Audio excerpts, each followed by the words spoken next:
Start recording now. Hello, everyone. This is Julian for Asmodee. I'm the producer here for Gloomhaven, and I'm joined today by two people you might already be familiar with from Flaming Fowl Studios. Craig Ullman, CEO, and Hello. Mike West, creative director. So two of the fathers of Gloomhaven Digital joining us today to talk about the game and answer questions. Uh, Welcome, gentlemen. Thank you. Thank you for having us. It's my pleasure, like always. Like we speak every week, so I just want to thank you as well for the lovely spread you've put on for us. It's I mean, I have a glass of drinks iced and water. food. yeah, like No expense spared. I see. no, That's yeah, good. exactly. Like you don't hesitate to ask. In Corona times, we can do everything, Cool. snacks and Cool. all. So, um, yeah, like it's been quite a while since we had our last Q&A.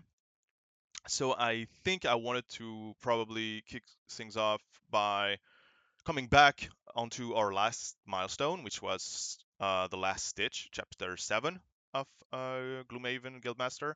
So yeah, like can you maybe talk a little bit about chapter 7 and what kind of milestone this was, what wasn't there, and what it means in terms of production? Uh, because of course after that we'll be turning our eyes to the rest of the year and the final release. Do you want to take it, Well, Craig, or shall I? I don't know. I'll just let Mike talk as normal. Yeah, I'm usually the one who ends up talking. People don't hear me very often, you see, online. It's just, yeah, This I'm is Too your busy moment working. always today. talking in the office, or in the office, on Slack. Yeah, so chapter 7, obviously, I expect most people will have played it who are in here or are listening. Was the final hero. See, spoilers. I'm Yep. still not even allowed to say any tags or anything, am I? The guy with the Well, jet. you can say saw. Oh, Yeah. and Saw you guy. know, Saw is the technical The saw spoiler guy. term. Yeah. yeah, the saw guy. So the final hero, and obviously, as opposed to our early releases, for the last few, you've got all the cards at the same time. You haven't had to wait for 3 or 4 of his abilities to come along later. So he's been delivered pretty well. I think he went pretty well. There's a couple of outstanding bugs about him giving him a card, him giving someone a card, and then somebody dying. But Spoilers now. yeah. Oh, I'll It's all see. right. It's all right. It's all right. It's all right. It's all right. It's acceptable. But generally, yeah, it went pretty well. The story's wrapped up.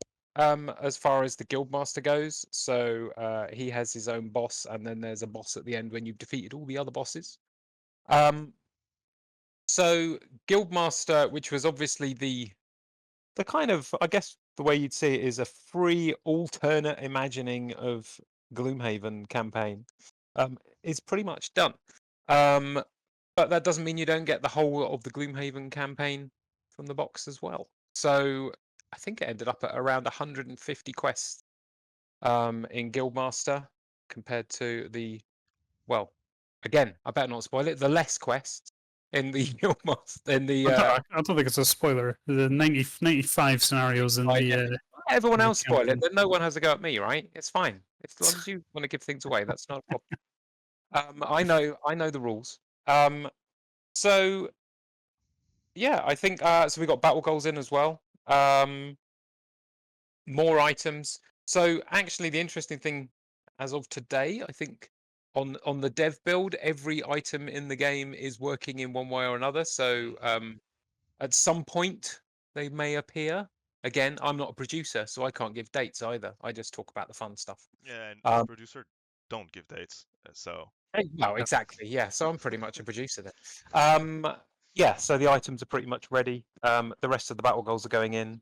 Other features of, yeah, we're just going full ahead on campaign at the moment because pretty much that's what everyone asks for, especially on the Steam forums, oh as we yeah, all know. absolutely. But So before we jump into the campaign itself and all the questions related to that, I just want to say this has been 2 years now in early access, almost. It's Mhm.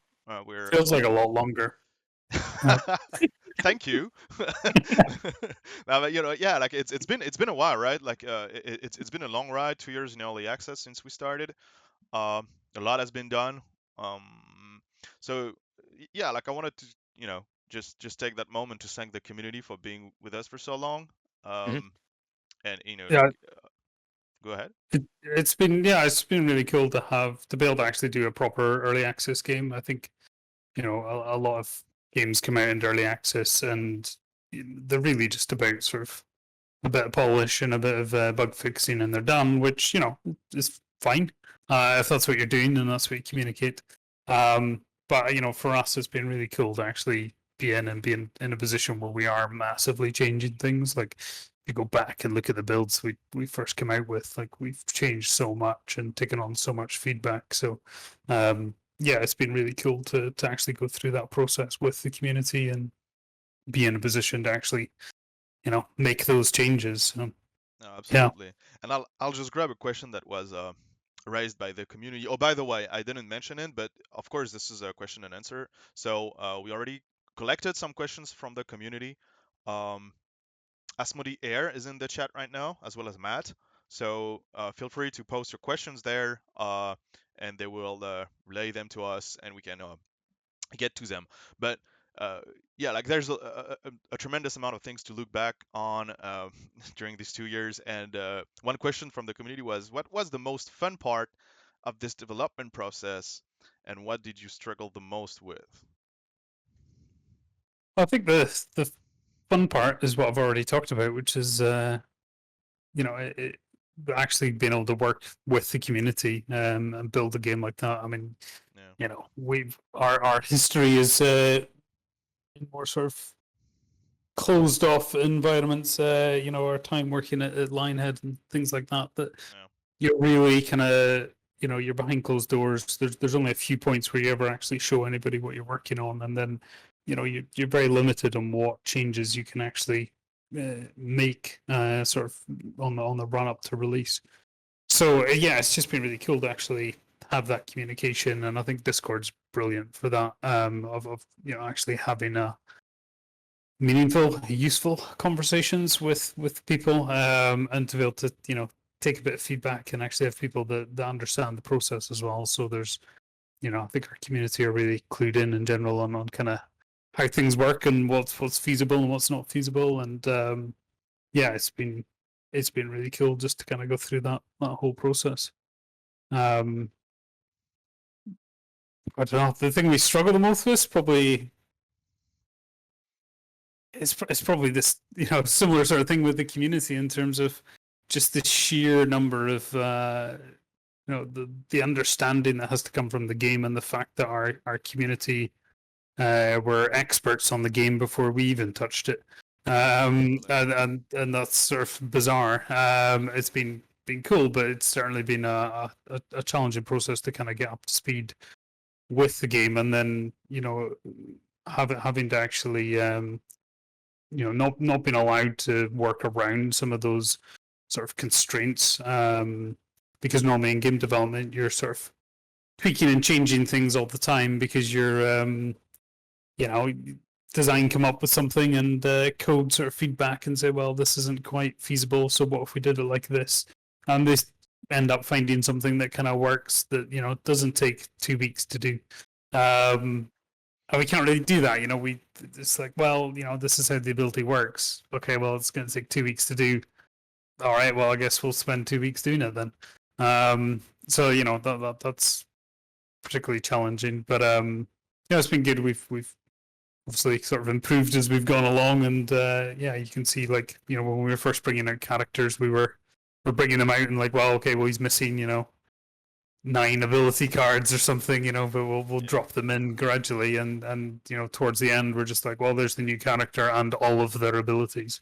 So it's definitely got a bit easier, but we're still dealing with that now in the campaign. There's a lot of bespoke things, so we're kind of struggling around like, okay, well, how do we make that work now? So it's a lot of work for small payoffs, but I think that's also what makes the game really cool, that you're getting these kind of sort of bespoke features, content that you wouldn't really get in a lot of computer games that would have been designed out long ago.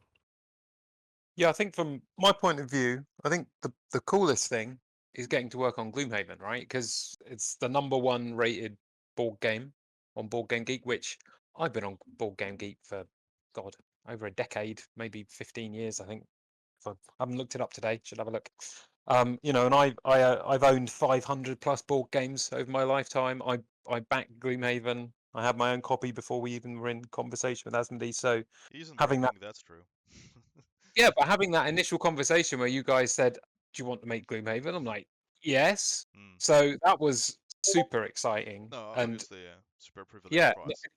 it's a privilege to be able to work on it, to work with Isaac, to have the calls we've had with him. But he's been really, really helpful as well. He's been great. And he's been on board with some of the changes we've put in for digital. And then the struggle, as Craig says, so it's great to be working on Gloomhaven, but boy, is it complicated to work on Gloomhaven.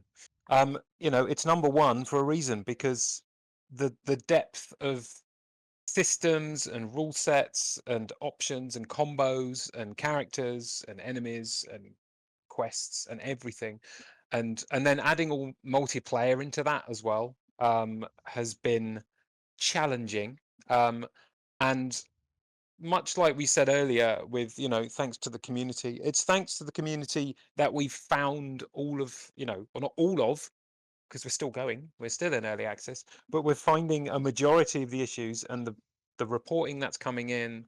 You may just think, I'm going to click this button, and then I look through every single one of the things you've clicked, and I then farm them out to the testers, find repro steps, and we fix them all. And you can see over time the rating of the game going up and up and up. And the primarily reason it was low at the beginning was our multiplayer was unstable, because there were so many things we had to test, and there wasn't all the content. Now, obviously, we can see a vast majority of the content is now in. We're just looking at the campaign now, and the campaign is a hell of a lot less scary than everything else we've done in the past. So, yeah, it's cool to see the numbers go up, and it's cool to see everyone much more happy. And I really like some of the comments I read on Discord and even on the Steam forums sometimes, for the happy place they can be. You don't Um, read the Steam forums, do you? yeah, you've got to know. It's like self-flagellation. You have to do it sometimes to, You have. improve yourself. But no, everyone has feedback, and everyone's feedback is valid, right? You can't always have a conversation with these people necessarily, but I always have a read. And some of the people on there now, like, the Guildmaster mode is different. You're still getting the campaign mode, but a lot of people are saying they really, really like the Guildmaster mode. And I remember back in the day, when I tried a few things out, I think Oh, we all know don't mention it. durability. June. And yeah, feedback. You didn't like it, we took it out.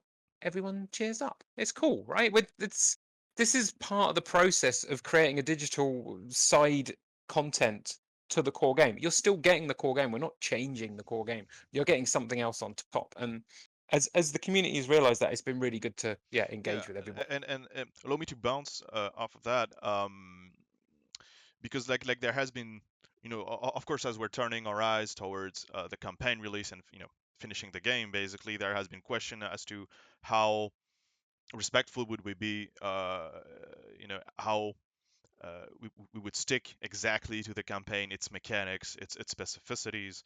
So like one question from the community was, are there any elements that we changed, and if so, in what way or in what percentage, so to speak?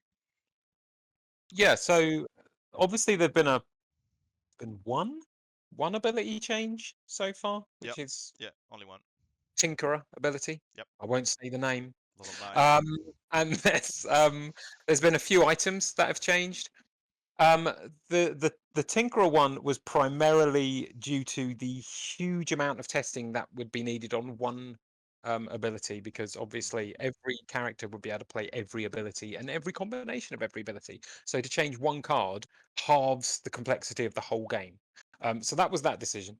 The items were primarily to keep the gameplay smooth. So there's a number of situations where we've tried to keep the gameplay flowing and not have lots of pauses to say, do you want to do this? Do you actually want to do this? This guy's attacking. Do you want to do this?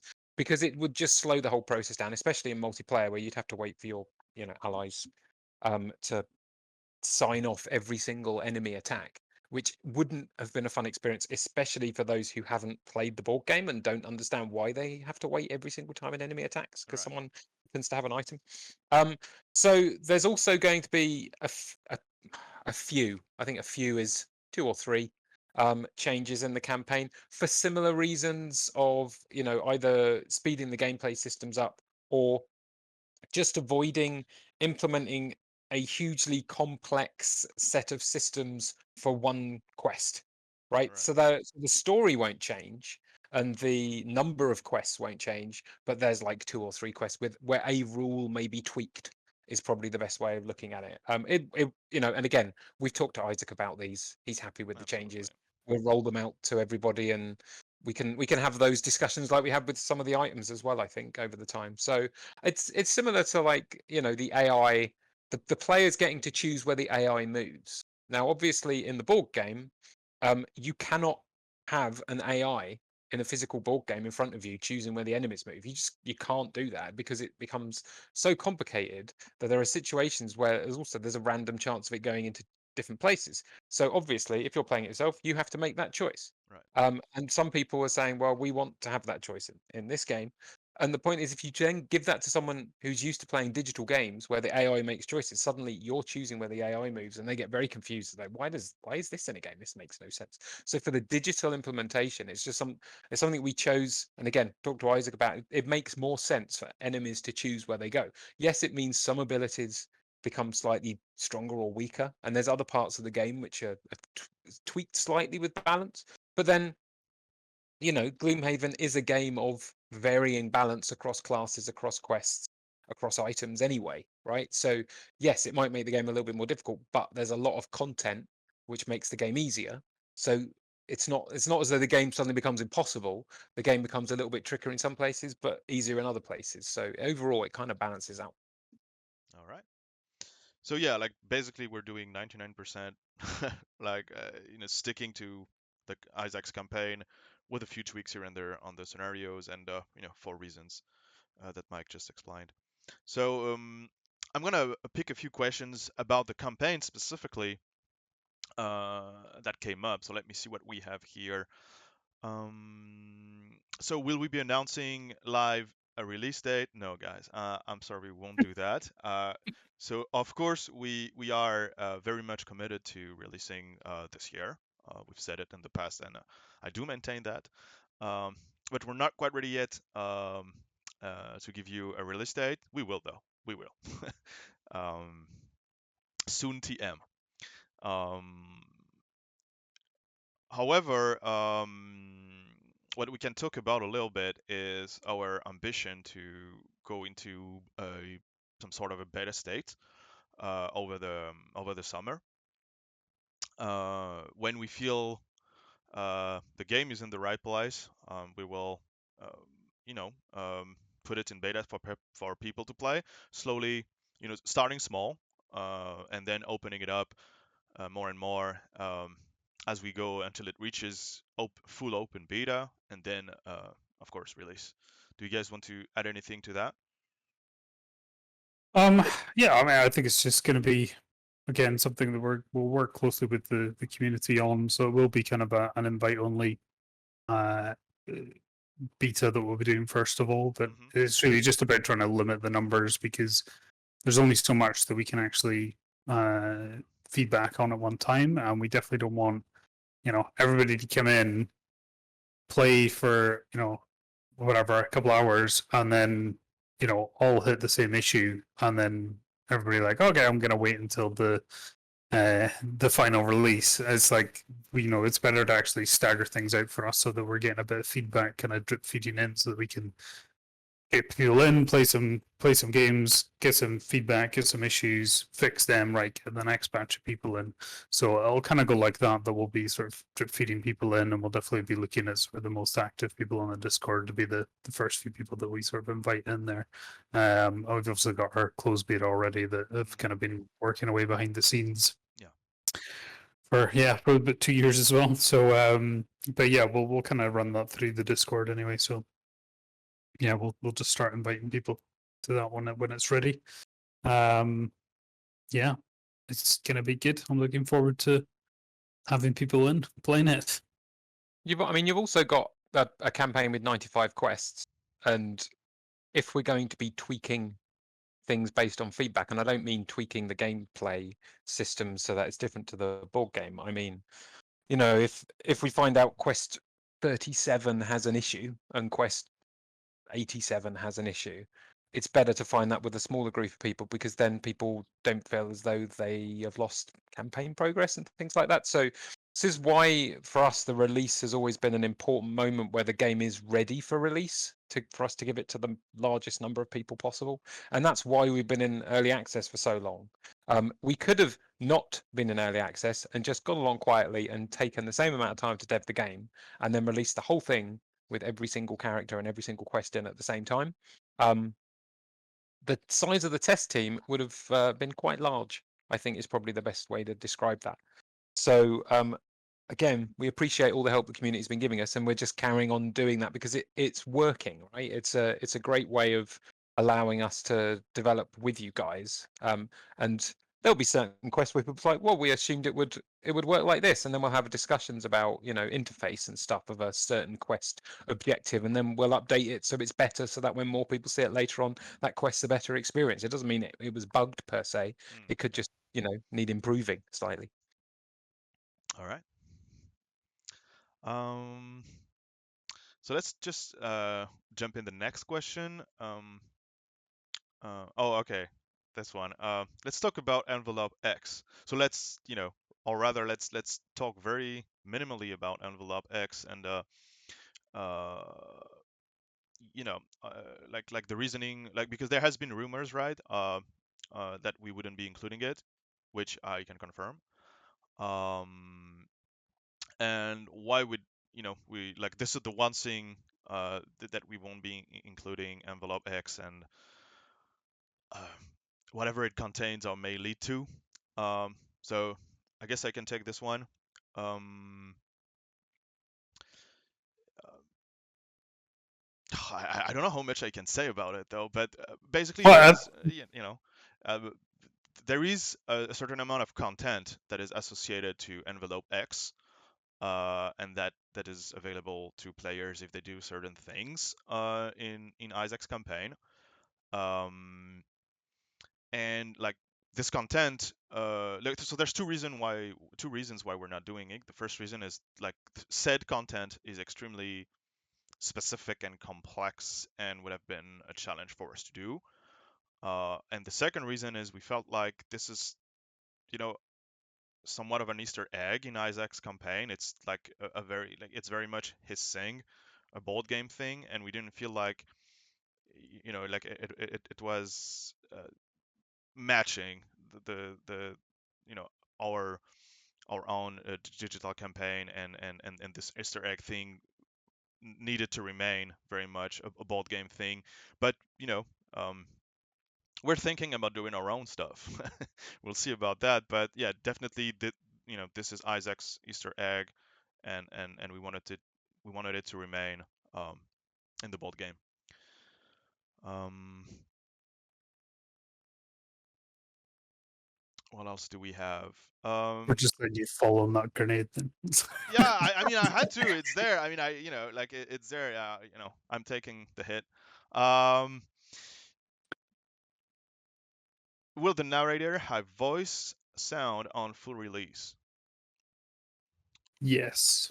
Yes. Well, we're going to be recording narrator for the campaigns. It'll be kind of pretty much everything that's in the scenario book. So we're not going to be doing necessarily every single road event, city event, things like that. But we'll certainly be getting the core storyline will be done and done with the narrator. So yeah, we're actually going to start recording that Pretty soon. soon. Yeah. So yes, the answer is yes. Um, let me see. What else do we have in store? Languages. Will the game be released in other languages other than English? I can take this one too. Yes, we are currently in the process of translating in Spanish, French, and German. So that's the step one of the translation, and then we'll see as we go if there's options for more. But yeah, right now these are the three languages that we're uh, committing to. Well, they're the official ones. Obviously, people can mod. Yes, If someone wants to mod it into Klingon, that is possible. it Obviously, is. Yeah, I don't know I'm how not many sure it's the best use of your time, but yeah. people. definitely not. Yeah, but people People can want mod it to Welsh. any language they want, right? It's the official ones that we'll be doing a version of are the ones you've just mentioned. All right, so that's somewhat about the campaign. Let me see. So yeah, looking at the campaign, can you guys walk us through quickly, like the exclusives of the campaign, the unique designs and UI that we had to implement for campaign specifically? Uh, you know, Mostly I think for people who don't know about the campaign, right? And who haven't played it, what's different? What can they expect? And yeah, what have you guys done about these topics? So I'm thinking, of course, retirement, um, some specific road events, the city, etc. You're just giving it all away. Yeah, Um, I mean, yeah, Yeah. but in a more blasé French way, I guess. So, Okay. um, yeah, it's So for people who haven't played the campaign and have only played Guildmaster mode, what's different in the campaign? Well, what's different is fundamentally each of your characters. I mean, first of all, we're going to have split gold put in. Now, you've seen the button on the front end for split gold for quite a long time, and you must be wondering why has that button not been turned on? Well, on our dev builds, it is turned on, and you almost got it in chapter 7. It was on for a while, and then we had to turn it off right at the end because there was a couple of multiplayer issues, which is why we have all of our closed beta and stuff like that. So first of all, split gold is on and can only be on. Sorry, not can only be on. It can't be turned off in campaign. It will also be available in Guildmaster when it is on in campaign. And what split gold means, each of your characters has their own gold pool, so it's not shared amongst all your characters. And this means each character has their own equipment, which can't be, moved around as easily because you can't then, sell it for half price and then equip it to somebody else.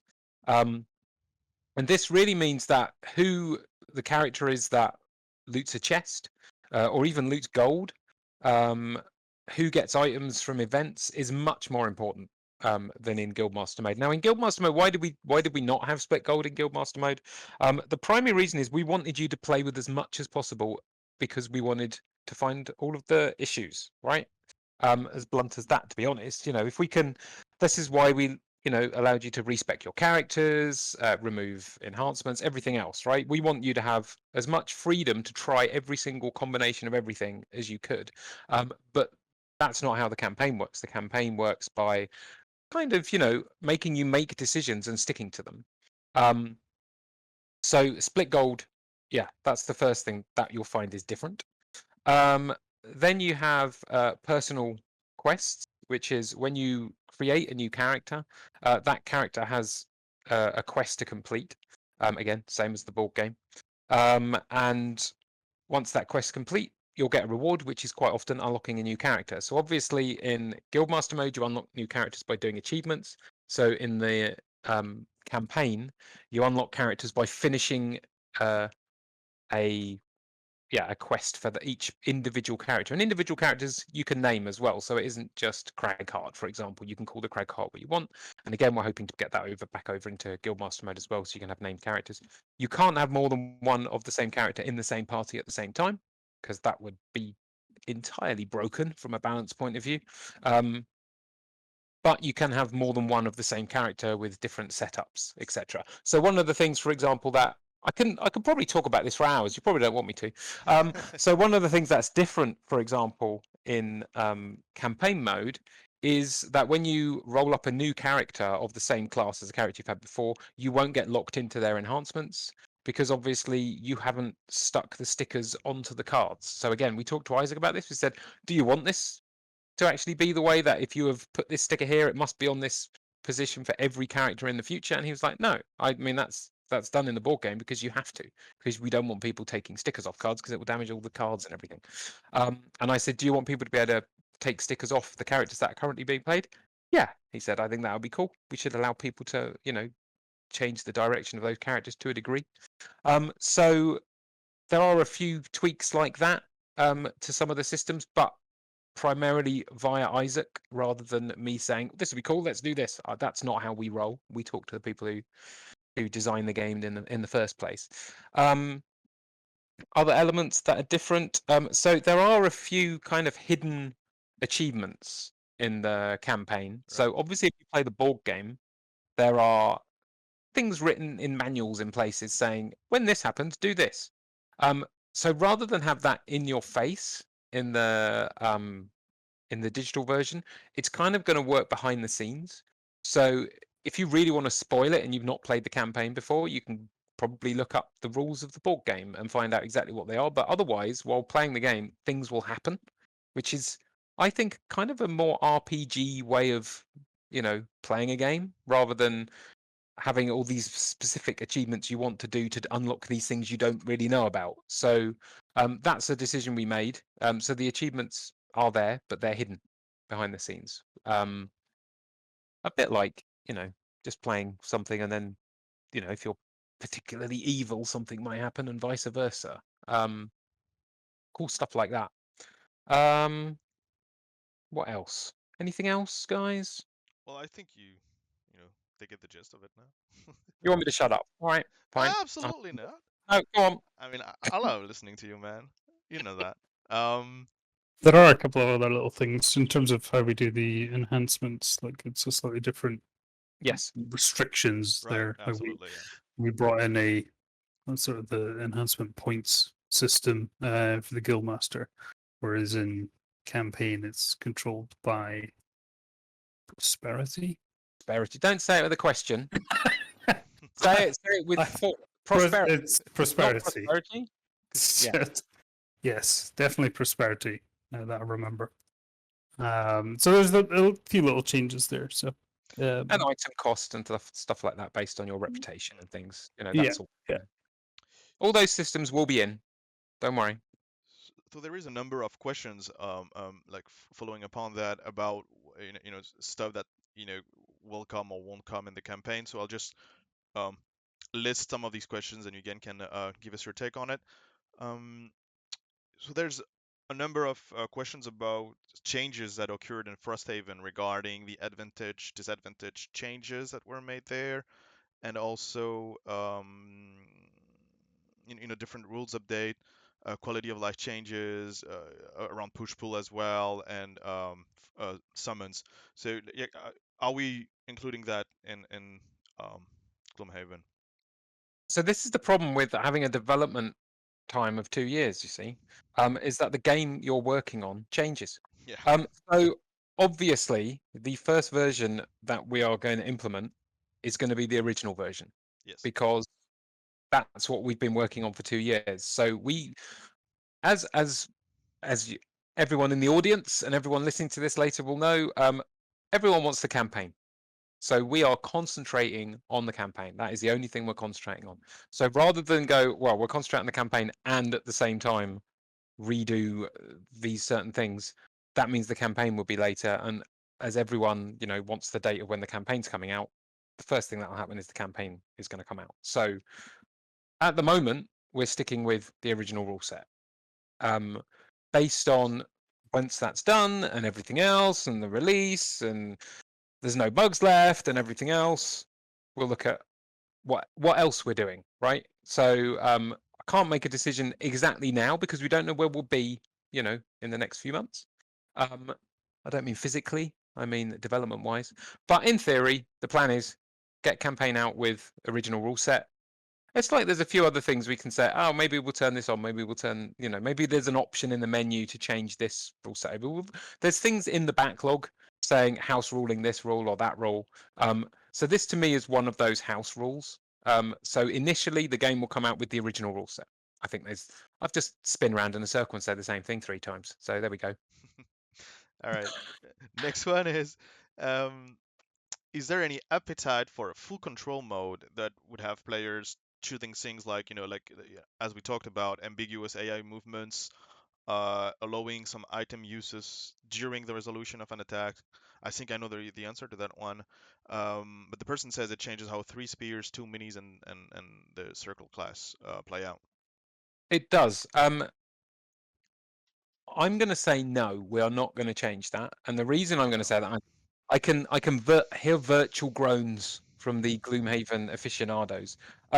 It changes the digital game somewhat into, I don't know. It becomes a really complex, like, minutiae. It's like putting on full control mode in Magic, and it makes the game quite different.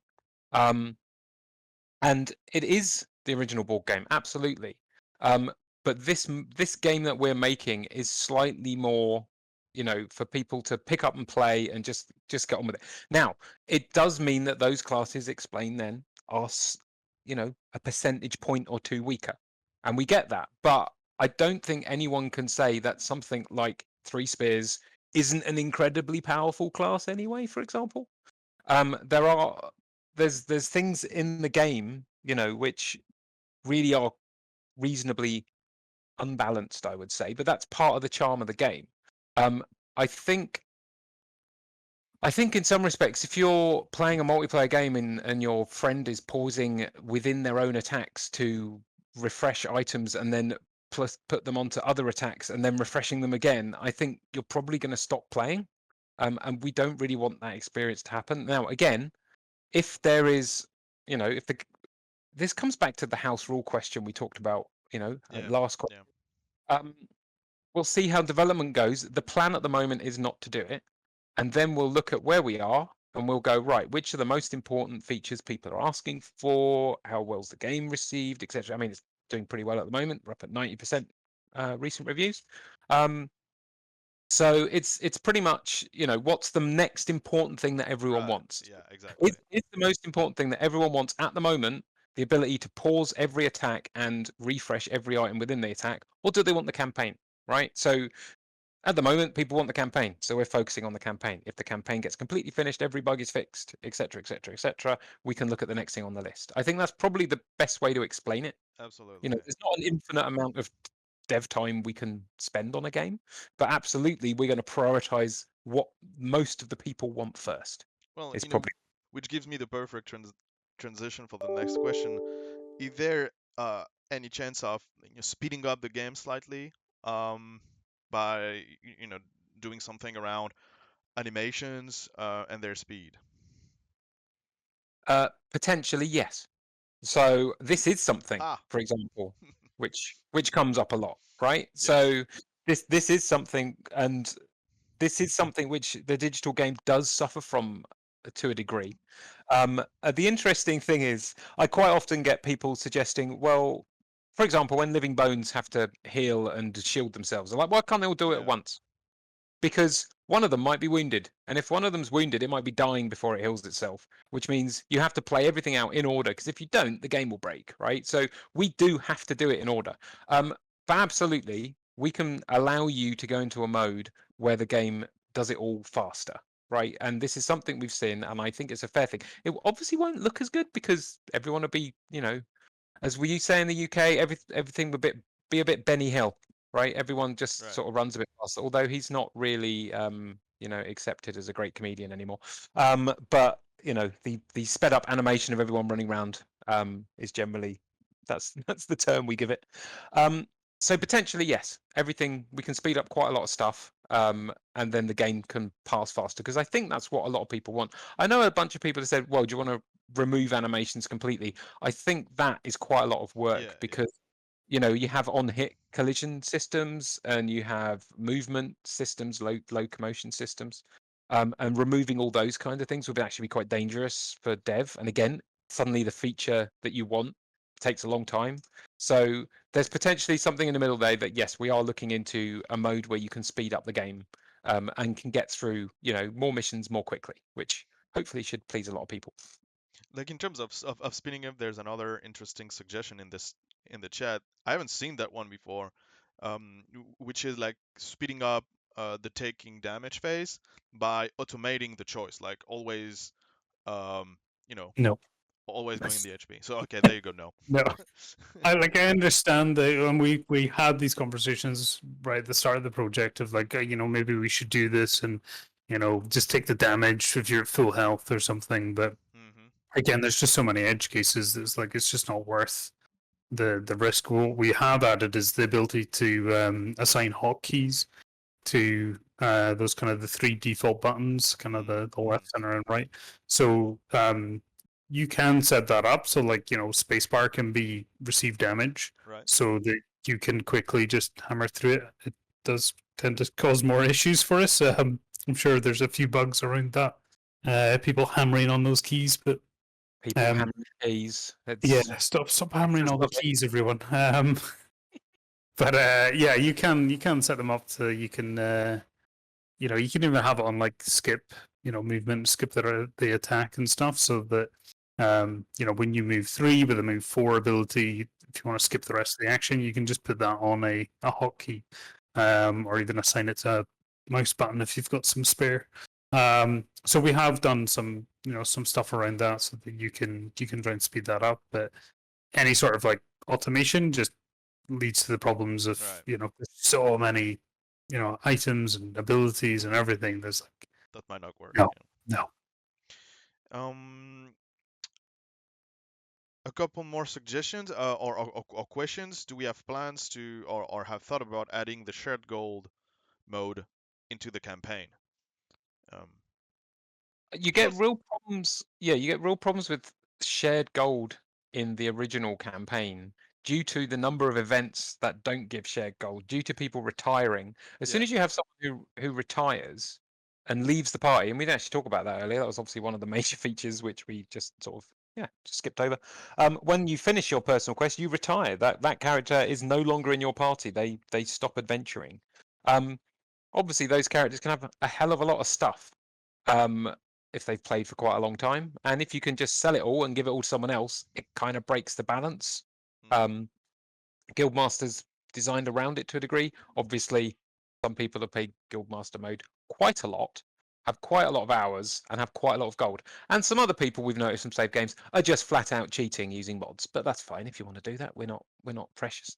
But when you see someone with 60,000 gold, you do have to ask questions. But yeah, we don't really want to have the default systems allow the game to be too unbalanced, and that's the reason why we probably wouldn't put. And the other point is it's a thematic thing, isn't it? From Isaac's original design, is these are mercenaries, right? And his campaign design is about them being mercenaries out for themselves. Now, our Guildmaster mode is more of you have a guild, right? It's a bit more you're one player. It's primarily designed in Guildmaster mode is it works as a single player game, right?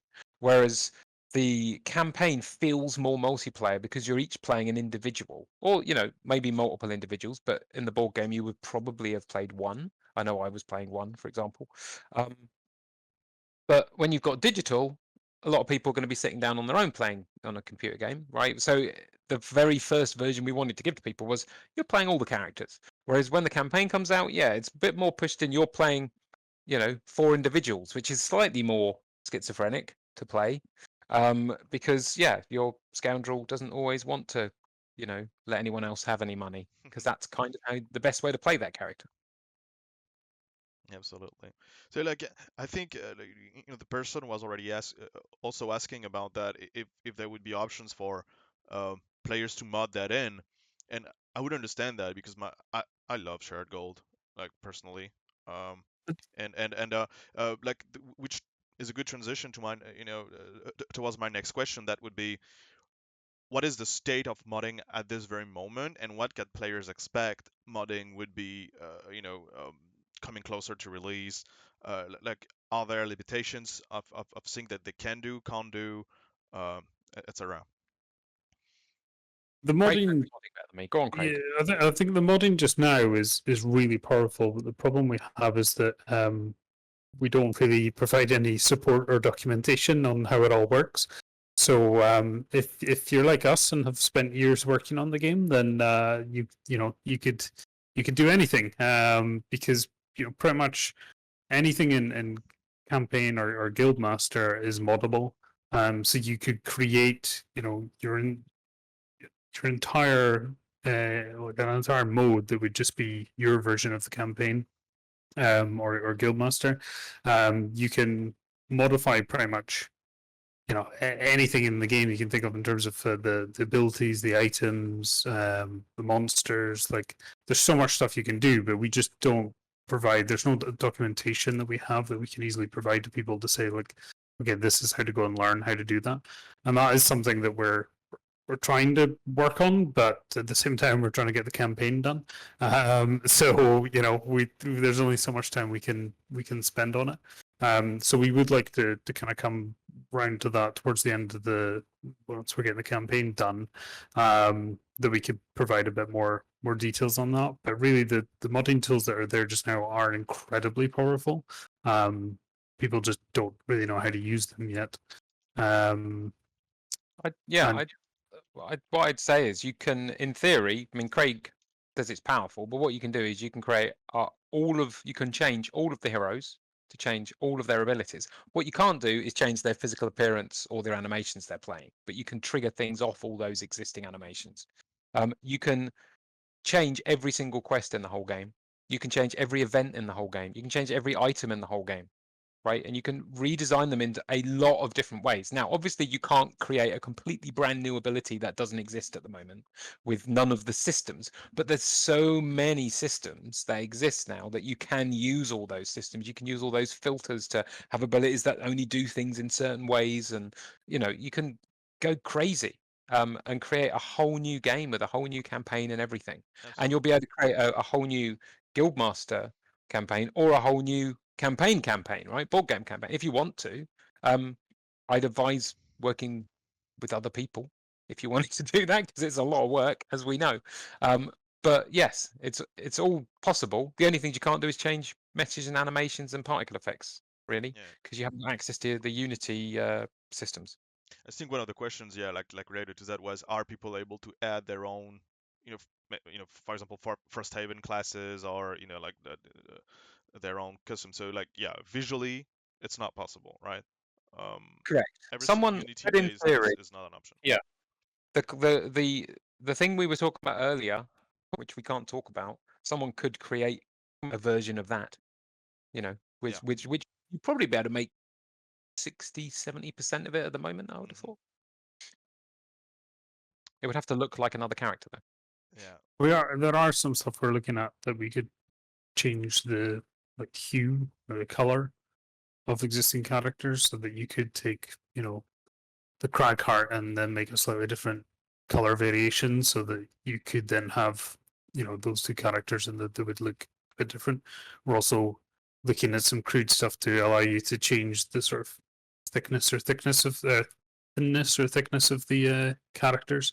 So again, you could have a little play around with that stuff. So there are things we'd like to do to kind of allow you a little bit more control there on the variation, but it would hopefully be enough to at least allow you to then have multiple Craghearts or Savas running around, but you wouldn't get confused with them.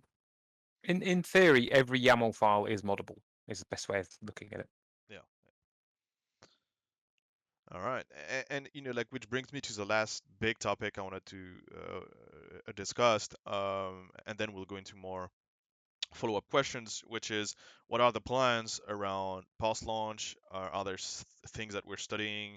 So of course, what comes to mind is Jewels of the Alliance, Forgotten Circles, but of course, also we would we be wanting to do some exclusive digital new content, like new mercenaries, new items, new enemies. So all of these question, like, we have been looking into it. Of course, so I think I can say that we're now like completely focused on the release and finishing the game. But of course, like, these are things that we will look into. And like, there's no announcement to make quite yet, but it's being considered is like the best I can say right now. So it's not impossible, and it of course it also depends on how the community reacts to the launch, what they think we must change or add to the game, and yeah, like it's a question for a little bit later, but it's definitely not out of the question. Um, It's anything a you want to? publisher question, isn't it? Isn't it, Yeah, Julian? yeah, which is why I'm answering it. But yeah, no, definitely it's on us to evaluate and yeah, like right now the status quo is to just see how the launch goes and right after that just look into that. Yeah. Um, I think probably the best way to reply to that question is there are lots of ideas, oh, of course, right? yes, yes. There's a lot There's a lot of ideas. things we could do. There's been discussions, but there are no, Final there's lots of decision. discussions that have to be made. Basically, we have to have. Oh, just like just one little clarification. The person that was asking about envelope X asked also, will we still be maintaining a certain scenario? Yes, this scenario specifically will be maintained. Yeah, the scenarios will exist. Some of the rewards will be different. Yeah. Is the best way to explain that. So we're not removing quest content or anything like that. Yeah, exactly. So a couple more questions. Will we be able to sell items and buy enchantments just prior to a retirement for the next player playing that character? I have no idea. Guys. So as mentioned slightly earlier, the future character of that class will not have the starting enhancements from the previous character. The only reason that happens, again, I've talked to Isaac about it, right? The reason that has to happen in the board game is you physically put stickers on cards. So therefore, you can't really build a second crag cart. We always use crag cart as the example, don't we? You can't build a second crag cart with different stickers on because he already has stickers. Not a he. They already have stickers on the cards, right? So people will go, well, that's terrible. I want to, I've invested in this character and I've put these stickers on this card. And now when I create a new version of the character, I don't have those stickers. Right. The other way of looking at it is if you put your first sticker on that character, you're not stuck with that decision for the rest of the game, which is one of the drawbacks with board game is you're putting stickers, like especially players who've not played the game a huge amount make decisions potentially in the first few hours of playing the board game or the first hour or so of playing the digital game which they cannot change ever. So, and that's just the way of the board game because you're putting stickers on cards. Mm-hmm. Whereas in digital, you don't have to enforce that. Now, obviously, if you want to, you can enforce it so you can't take them off. That's up to you. That's easy enough. However, at the moment, yes, we're allowing people to, basically start a new character and take their crag cart and maybe even have two crag carts available in their in their roster who are going in completely different directions. So you can't do that in the board game. You can't have two entirely different crag cards. Obviously they can have different equipment in the board game, but they can't have different cards and enhancements, and you can in the digital version of the game. So there's swings and roundabouts. There's good and bad. Yeah. For people looking at balance. All right. And the last one I have on my list specifically was will we see the remaining bosses from the campaign into the Guildmaster mode in the future, or do we consider Guildmaster to be 100% complete as it is? So I'm just keeping talking, Craig. Just shout if you want to. I think you can cover that one. Okay. So the plan at the moment, to reiterate my point of people want the campaign, there's always a few naysayers here and there saying stop making new content and just finish the campaign. I get it, right? But up to a point, we had to keep making the content to give you stuff to play with, the characters we wanted you to play with, so you can find all of the issues if there were any, which obviously there've been less and less as we've gone through. So we've got to a point now where all the characters are in. So we don't really need you to be playing those characters as much. We need you to be playing the quests. So the next thing that gets delivered is all the quests. So yes, we could create a few quests with the bosses in, but I think a lot of the people online would just want us to make the campaign and allow them to play that. So at the moment, Guildmaster is done. That does not mean that we won't want to add something to it, to the other question of earlier of do we want to do more content later? We may expand Guildmaster at a future date, but at the moment we are concentrating on campaign because everyone wants the campaign, as every other Steam thread. When's the campaign out? So we're doing the campaign. We're listening to you. We are. All right. I think that was the last of the of the remaining questions. So like, if there's a last minute question that you guys want to ask, feel free. Um, uh, if not, I think we'll just wrap this up. Um, so let me see. That's really all I had. Oh no, yeah, of course there was one question about the price of the game at launch. Obviously, as we leave early access, we will um, upgrade the price of the final game a little bit to match that.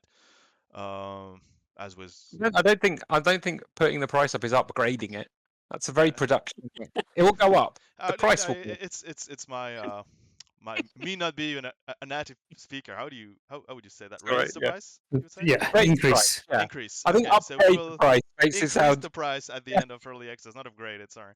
So yeah, All right. but it's also an Yeah. upgrade. Yeah. True. Never mind. But yeah, like we will there will be an increase of the price at the end of early access, obviously. The reduced price is there to thank everyone for Yes, helping. I mean, basically I, yes. I I think when you see people with 200 hours gameplay, um, and they haven't, compared to a lot of the games where you're getting 200 hours gameplay. I mean, I obviously worked on Fable. That was like a 40-hour game. Very different game, still an RPG, but very different game. Yeah. And it's pretty good value for money considering you're about to get another 95 another, I don't know, 20 minutes of quest, approximately another 30, 40 hours on top, Well, if you yeah. succeed every mission. So, we're going to have people up to about 300 hours. The whole game probably 150 hours if you win most quests first playthrough, and then there's multiple playthroughs. So, yeah, I think it's Yeah. pretty good price at the moment, Yeah, I and think so it is. I if think you we're want it, nothing to be ashamed of, but yeah, like like yeah.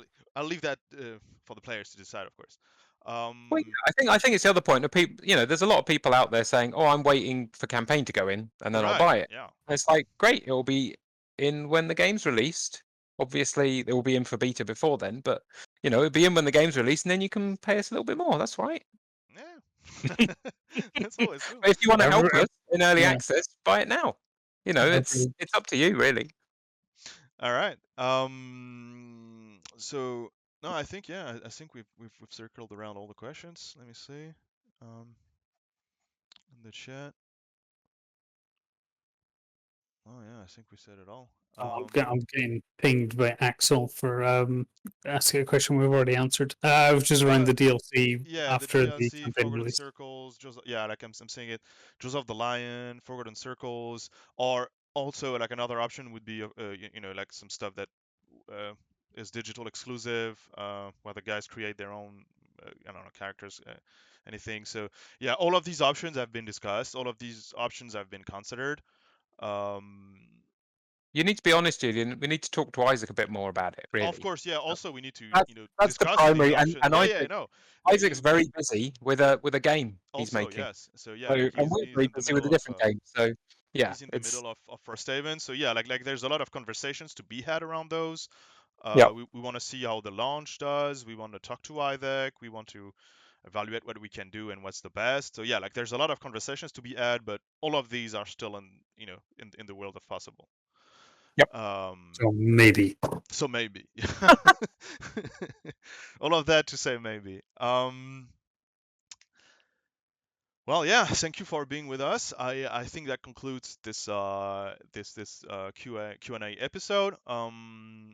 Just to summarize, that we will now um, focus a lot on finishing the game, delivering the campaign, and the final content that we committed on for a full launch this year and a beta starting sometime this summer that will open up progressively, let more and more people go in, and then up until the release.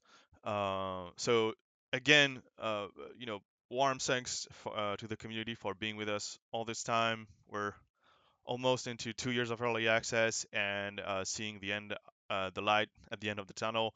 Thank you so much for supporting us, and of course, thank you to Craig and Mike for being amazing to work with and making good games. Oh, what a wonderful ending. Thanks, Stu. Thanks. Thanks. Thank you, And guys. thanks everyone. Yeah. Thanks And, for the early access help. It's see you much next time. appreciated. Cheers. See ya. Thanks. Bye. Bye.